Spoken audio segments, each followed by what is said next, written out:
Selamat pagi sahabat Ragam, apa kabar Anda hari ini? Selama 30 menit ke depan, Ragam Indonesia kembali hadir untuk menampilkan keragaman dan keunikan yang ada di Indonesia. Dari aneka kuliner hingga kerajinan yang unik dan menarik. Nah, langsung saja kita simak informasinya.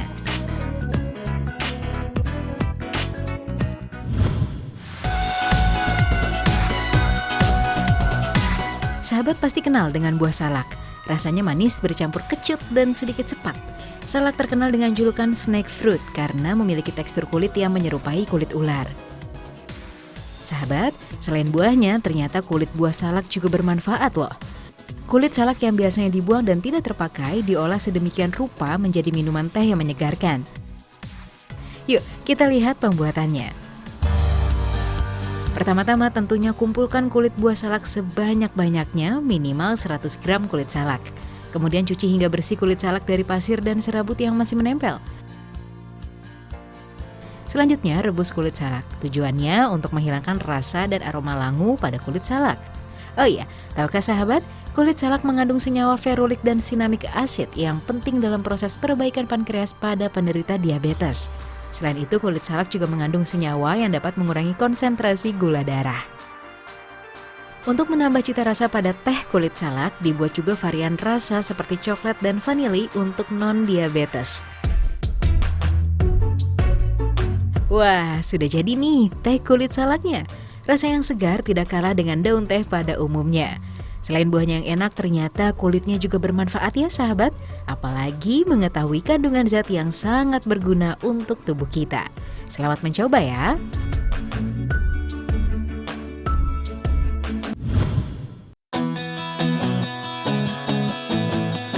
Kreativitas para mahasiswa dari Malang ini sungguh unik sahabat. Mengubah kulit pisang menjadi permen marshmallow yang bergizi tinggi. Bahkan untuk pewarnanya juga alami, yaitu dari buah naga merah. Yang pasti aman ya sahabat untuk dikonsumsi si buah hati di rumah. Permen kulit pisang ini dapat menggunakan jenis pisang apa saja loh. Penasaran kan? Mari kita lihat proses pembuatannya. Pertama, siapkan kulit pisang dan potong-potong menjadi beberapa bagian, kemudian kukus hingga beberapa menit lalu tiriskan.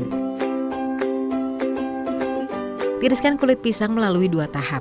Untuk tahap pertama bisa dengan cara menjemur kulit pisang selama 2 hari sehingga benar-benar kering seperti keripik. Atau bisa juga menggunakan oven dengan suhu 55 derajat Celcius. Proses ini juga bisa menghilangkan rasa kesat pada kulit pisang. Tahap selanjutnya, haluskan kulit pisang hingga menjadi bubuk. Selanjutnya, campurkan 25 gram bubuk kulit pisang dengan 1 liter air mineral dan tambahkan juga asam sitrat sebanyak 25 gram. Panaskan dengan suhu 100 derajat Celcius lalu dinginkan. Proses ini dilakukan secara berulang-ulang hingga menghasilkan tepung. Proses ini biasa disebut dengan proses ekstrasi. Tepung yang didapat dari proses tersebut adalah pektin yang digunakan untuk pembuatan permen marshmallow kulit pisang. Untuk pewarnanya kita siapkan buah naga merah. Pisahkan kulit dengan daging buah naga, lalu kita ambil sari buahnya saja ya sahabat. Selanjutnya campurkan sari buah naga dengan pektin dan campurkan juga dengan gula rendah kalori. Lalu aduk menggunakan mixer hingga tercampur merata dan berbuih. Setelah berbuih dan menjadi adonan, masukkan adonan ke dalam cetakan yang sudah disediakan lalu ratakan.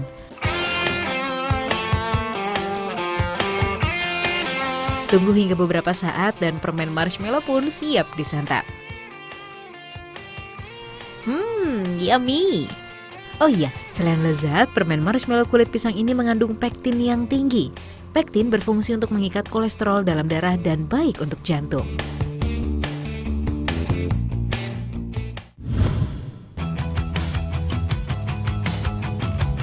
Sahabat, sudah tak asing lagi kan dengan buah manggis?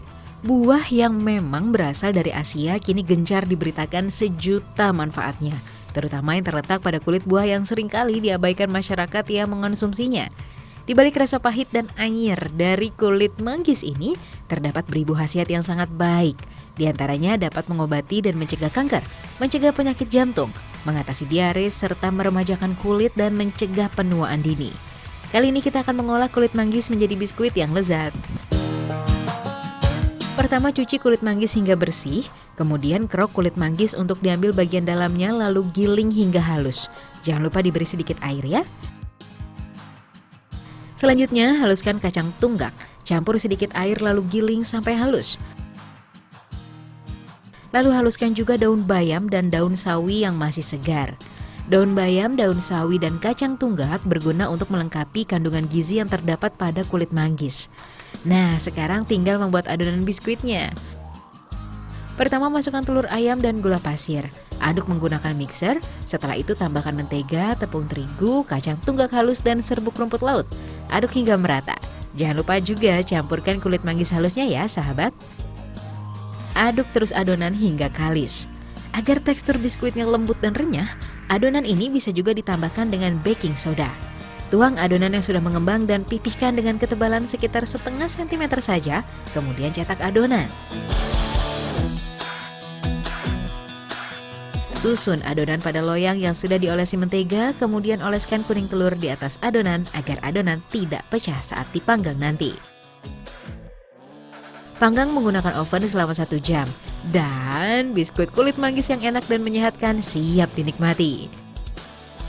Menurut penelitian, kandungan gizi yang terdapat pada biskuit kulit manggis tergolong lengkap, mengandung karbohidrat, protein, lemak, vitamin C, vitamin B6, dan serat. Jadi biskuit kulit manggis ini sangat layak dijadikan cemilan jajanan sehari-hari.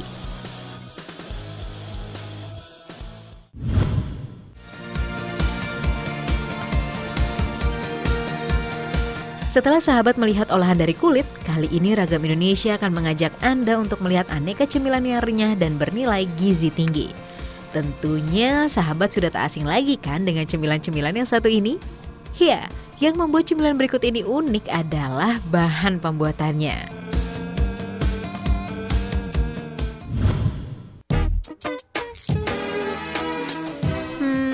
Lagi pada makan apa sih? Kok sepertinya enak? Oh, peyek kepiting sahabat. Kepiting yang biasanya ada di rumah makan seafood ternyata dapat dijadikan camilan nikmat yang kaya gizi loh. Peyek kepiting mempunyai nilai gizi yang cukup banyak. Ada vitamin, omega 3, energi dan protein yang baik untuk sistem kekebalan tubuh. Sejak Desember 2012, produksi cemilan peyek kepiting ini sudah berkembang di Balikpapan, Kalimantan Timur. Ayo, kita lihat pembuatannya. Pertama, siapkan bahan adonan untuk membuat peyek kepitingnya. Antara lain adalah cabai merah, bawang putih, lada, garam, kemiri, tepung, dan tentunya daging kepiting. Masukkan bahan-bahan bumbu ke dalam blender lalu campurkan air dan giling hingga halus. Selanjutnya campurkan bumbu halus dengan tepung. Aduk-aduk hingga adonan merata ya sahabat. Setelah itu masukkan daging kepiting yang sudah direbus ke dalam adonan lalu aduk lagi hingga tercampur merata. Dalam 1 kg adonan ada 1 kg daging kepiting. Jadi perbandingannya 1:1 agar rasa dari daging kepiting tidak kalah dengan rasa dari adonan. Goreng adonan pada minyak panas dan gunakan cetakan bulat agar bentuk peyek menjadi menarik. Tuang 1 sendok adonan untuk setiap 1 cetakannya. Selanjutnya pindahkan peyek ke penggorengan yang lebih besar dan goreng peyek hingga kering. Setelah matang, cemilan peyek belum bisa dikonsumsi nih, karena harus melewati tahap penirisan selama 1 malam. Hal ini bertujuan agar peyek lebih renyah dan mengembang. Setelah melewati penirisan 1 malam, peyek digoreng kembali pada minyak panas dan peyek akan berubah warnanya. Kemudian masukkan peyek ke dalam mesin pengering ini agar kadar minyaknya hilang dan peyek pun lebih renyah nantinya. Untuk menambah rasa, campurkan bubuk lada hitam dan aduk hingga merata. Cemilan peyek kepiting biasa dipasarkan dengan harga Rp11.000.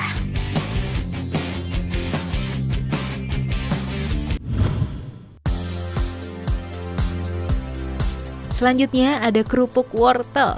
Kerupuk wortel yang renyah ini mengandung banyak manfaat dari wortel yang tentunya sangat berguna untuk tubuh, terutama untuk menjaga kesehatan mata. Yuk, kita lihat proses pembuatannya. Pertama-tama, cuci bersih wortel dari sisa-sisa tanah lalu kupas kulitnya hingga bersih. Untuk membuat kerupuk wortel harus menggunakan wortel yang sudah tua ya sahabat, karena wortel yang sudah tua memiliki kandungan air yang lebih sedikit dan warna yang lebih matang. Kemudian parut wortel hingga halus. Setelah halus, campurkan parutan wortel dengan tepung tapioka, daun bawang, garam, kemudian aduk hingga tercampur merata. Lalu siapkan plastik makanan dan lumuri dengan minyak sayur ya sahabat. Tuangkan adonan tersebut di atas plastik dan padatkan. Tekan-tekan hingga menjadi lembaran. Kemudian kukus adonan selama 5 menit saja ya sahabat. Setelah selesai pengukusan, keluarkan dan jemur di bawah sinar matahari hingga mengering dan keras. Lalu tinggal potong-potong deh kerupuknya. Gampang kan sahabat untuk membuatnya? Oh iya, jangan lupa nih, jemur lagi potongan-potongan kerupuk untuk memastikan agar benar-benar kering. Jemur selama 2 jam. Kerupuk yang sudah kering tinggal digoreng hingga matang, kemudian masukkan pada mesin penyaring minyak. Alat ini berguna untuk menghilangkan kadar minyak yang masih menempel dan membuat kerupuk semakin renyah nantinya. Agar kerupuk wortel lebih menarik, beri beberapa varian rasa seperti pedas, balado, keju, dan original. Menarik ya sahabat?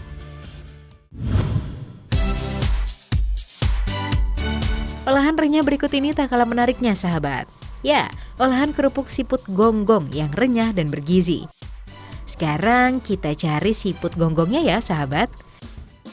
Dengan cara menyiprat-nyipratkan air seperti ini, siput gonggong akan sendirinya akan keluar ke permukaan. Sebelum diolah, siput-siput gonggong yang sudah kita cari tadi dibersihkan dulu. Cuci hingga bersih ya, hingga tidak ada lagi kotoran yang menempel. Lalu rebus siput gonggong pada wajan besar ini. Rebus dengan menggunakan air garam agar daging siput mudah dikeluarkan saat matang nanti dan juga untuk mengurangi bau amisnya.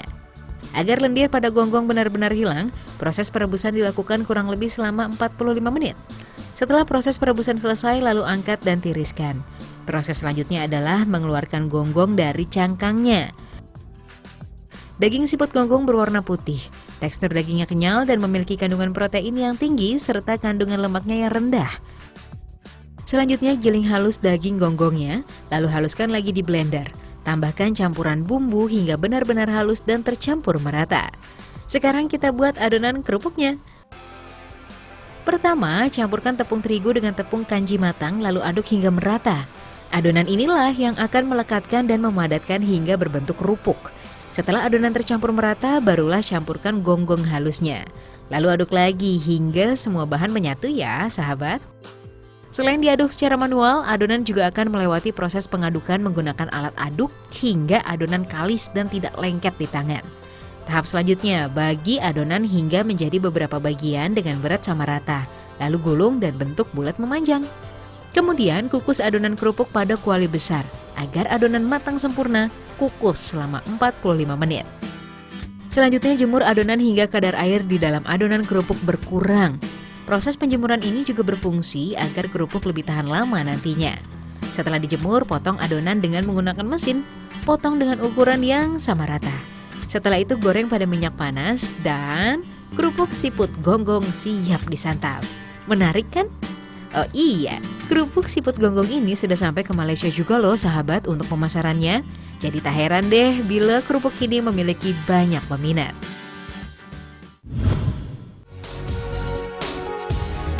Selain sebagai tanaman herbal yang biasa diolah menjadi obat, kali ini temulawak akan diolah menjadi cookies yang menyehatkan. Produksi ini berlokasi di Pacitan, Jawa Timur. Selain cookies, produksi ini juga membuat kerupuk yang berbahan temulawak juga. Dan tahukah sahabat, kandungan kurkuminoid pada temulawak memiliki banyak khasiat. Di antaranya adalah sebagai antioksidan, menjaga kesehatan hati, dan mengurangi radang sendi. Pertama kita ambil temulawak dari kebunnya ya sahabat. Kemudian cuci bersih temulawak dan kupas kulitnya. Sekilas temulawak mirip dengan kunyit. Yang membedakan adalah ukuran dari temulawak lebih besar dibandingkan kunyit. Tahap selanjutnya giling temulawak hingga benar-benar halus. Lalu peras hasil gilingan temulawak dengan cara membungkus temulawak dengan kain tipis dan peras hingga kadar airnya habis. Sembari menunggu kita lihat pembuatan cookiesnya ya sahabat. Masukkan tepung terigu, bubuk temulawak dan minyak sayur kemudian aduk hingga merata. Aduk-aduk hingga adonan kalis. Jangan lupa menambahkan pewarna makanan agar warna cookies menarik ya sahabat. Kemudian cetak bulat-bulat. Agar lebih menarik, hias cookies berbentuk wajah menggunakan choco chip dan keju sebagai hiasannya. Lalu panggang di oven kurang lebih selama 45 menit. Temulawak juga dapat membantu menambah nafsu makan anak, mengatasi gangguan pencernaan, dan menyembuhkan MAH. Sehingga tak heran jika cookies temulawak banyak peminatnya.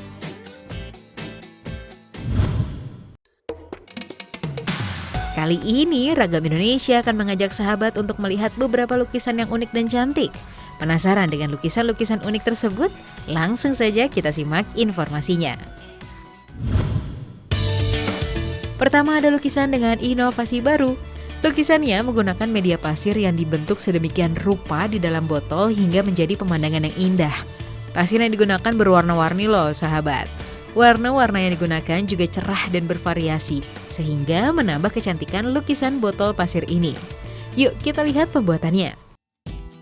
Pertama-tama, masukkan pasir warna dasar yaitu warna putih dan coklat natural ke dalam botol, lalu dilanjutkan dengan warna-warna lainnya tergantung lukisan yang diinginkan. Untuk membuat detail lukisan pasirnya, pelukis menggunakan corong khusus yang dibuat panjang dan mengerucut. Alat ini berguna sebagai pena pasir, sahabat, agar mudah melukis bagian-bagian kecilnya. Sekarang lanjut melukis onta, gunung, pohon dengan warna-warna pasir yang menarik. Pasir-pasir yang digunakan tidak sembarangan ya, karena lukisan ini membutuhkan pasir yang sangat halus sekali, hampir menyerupai tepung. Setelah lukisan pasir selesai dibuat, kemudian isi penuh botol menggunakan pasir hingga benar-benar padat. Dan jangan lupa disegel ya sahabat, tutup botolnya agar gambar pasir tidak rusak dan tercampur. Nah, ini dia hasilnya. Menarik ya? Ukuran lukisan pasir juga bervariasi dari yang terkecil hingga yang bentuk botol besar. Lukisan pasir ini sangat cocok untuk menghiasi ruangan Anda di rumah.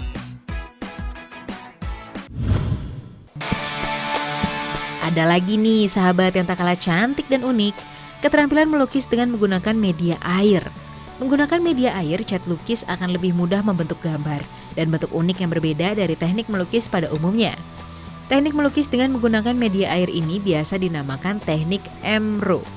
Untuk membuat lukisan tersebut, bahan-bahan yang harus dipersiapkan adalah kuas, cat akrilik yang tidak mudah larut air, dan juga kertas gambar. Sekarang kita lihat proses pembuatannya. Pertama, campurkan air dengan kikre. Kikre adalah sejenis getah tanaman yang akan membuat air menjadi kental. Aduk rata dan diamkan selama 30 menit ya sahabat. Oh iya, saat mencampur kikre jangan lupa menggunakan saringan agar kotoran yang tersisa dari getah tersebut tidak ikut tercampur ke dalam air. Kemudian cek kadar airnya dengan cara meneteskan cat akrilik ke permukaan air. Apabila cat tidak tercampur ke dalam air, berarti air sudah siap untuk media lukis kita nantinya. Sebelum mulai melukis, campurkan cat dengan menggunakan cairan thinner agar cat tidak terlalu kental. Oke, sekarang kita mulai melukis. Dengan menggunakan kuas, percikan cat di atas permukaan air secara perlahan dan cat akan membentuk bulatan-bulatan kecil. Beri beberapa warna terang ya sahabat agar hasilnya nanti menarik. Kemudian letakkan kertas gambar pada permukaan kertas dan kemudian angkat. Cat akan menempel pada kertas dengan sempurna. Cara inilah yang digunakan pelukis air untuk membuat lukisan yang cantik. Tinggal cara kita mengembangkan bentuk lukisannya.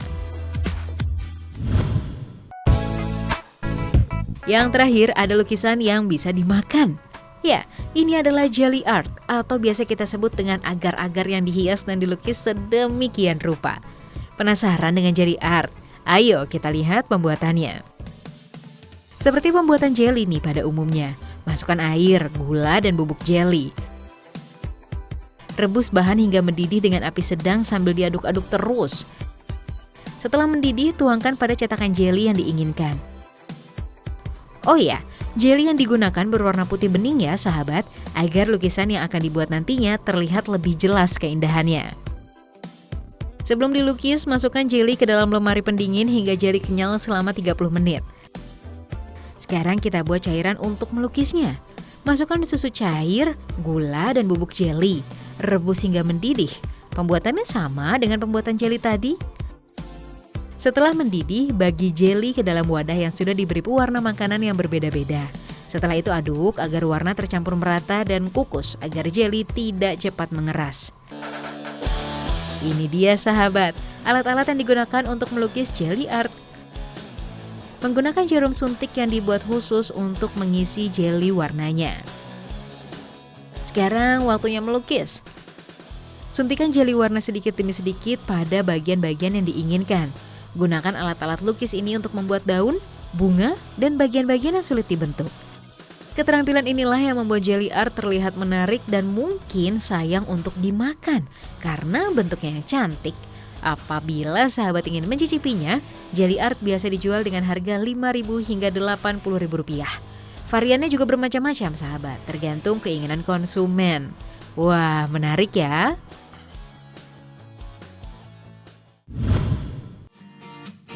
Jangan beranjak terlebih dahulu dari televisi Anda ya sahabat, karena Ragam Indonesia masih akan hadir untuk memberikan informasi yang unik dan menarik lainnya.